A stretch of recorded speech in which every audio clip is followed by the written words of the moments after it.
How many times do we need to be disappointed by them? I'm done with them. And personally, I don't speak for everyone in this network. I want to be clear. I'm speaking for myself. I'm done with them completely. The Democratic Party, every single one of them, that includes the squad, I don't care anymore. They have not delivered. They have not delivered. I'm done. Okay. It's time to organize, create organizations that get women and get people in this country what they need. People who are willing to pick up the slack for these disgusting, feckless, corrupt politicians. That's what we need to focus on. Hey there, guys. Welcome to the channel. So I feel like the closer we get to the 2024 election, the more people are actually waking up and realizing that the modern day American left has completely lost their minds. They are completely insane. I can't believe it's taken this long for people to wake up, and it's hard to believe it actually took seeing them parading in the streets on behalf of terrorists and things like that. You know, it took not being able to afford groceries. But whatever the case, it's happening. People are starting to see, so we can't complain too much, right?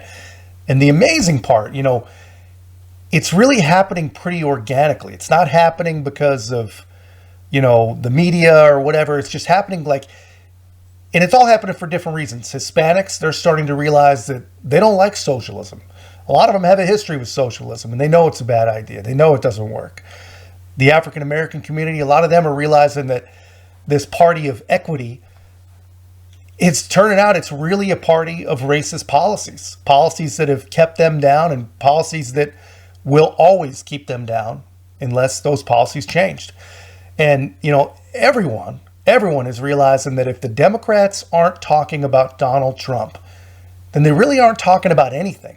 They've got literally no messaging. They got no plans. They've got no vision. They have nothing to offer other than destroying Donald Trump. And people are starting to realize that they don't even remember why they want that. And no one wakes up and says it better, I think, than Joe Rogan.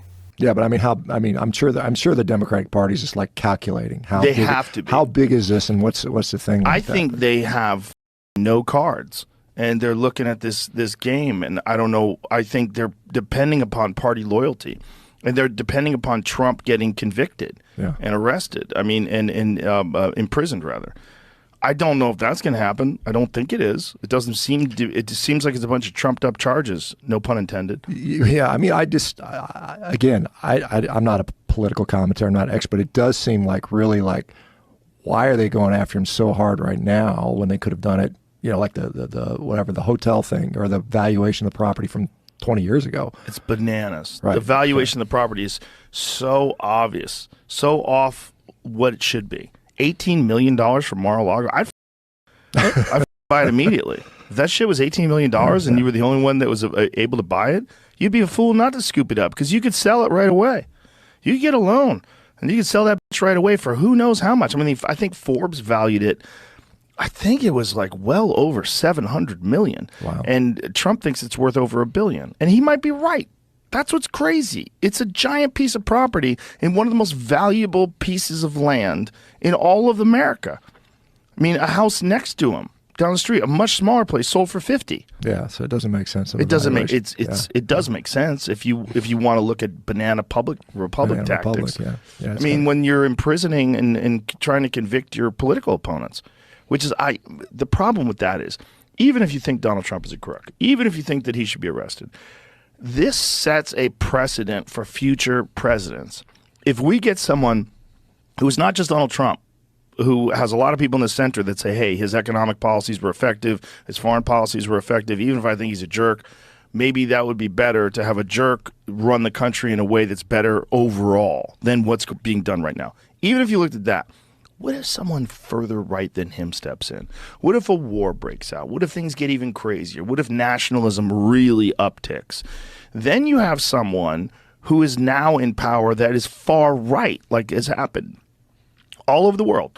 If that happens and that person, if that precedent has been set for prosecuting your political opponents and going after them with trumped up charges, we have a horrible situation. And that's one of the reasons why we have to stick with the rule of law. We have to stick with the way this country was founded on. These principles were set up because they wanted to mitigate corruption at its base level at every step of the way. They wanted to stretch it out so no one could be an authoritarian dictator and run America. Yeah, so you guys see that, but you guys have always seen that. But now regular people, by regular I mean non-political people, people who aren't really paying attention generally, people who really were, I guess, taking sort of a wait and see approach to Biden, to his policies, and even to the Trump indictments. But now they do see. They have waited, they have seen, and they're seeing where this is going. They see a government that is literally set on protecting Joe Biden instead of protecting them from Joe Biden. And they also see that those same people that want to protect Joe Biden, well, they will destroy Donald Trump in any way that they possibly can. They aren't even hiding it anymore. And what would you say to people who say, oh, I'm not going to bother to register to vote because my voice doesn't make a difference, or I'm just one person? I say one name, Donald Trump. That should motivate you. Get off your vote. Will you sue him for us? Oh, we're going to definitely sue him. We're going to be a real pain in the ass.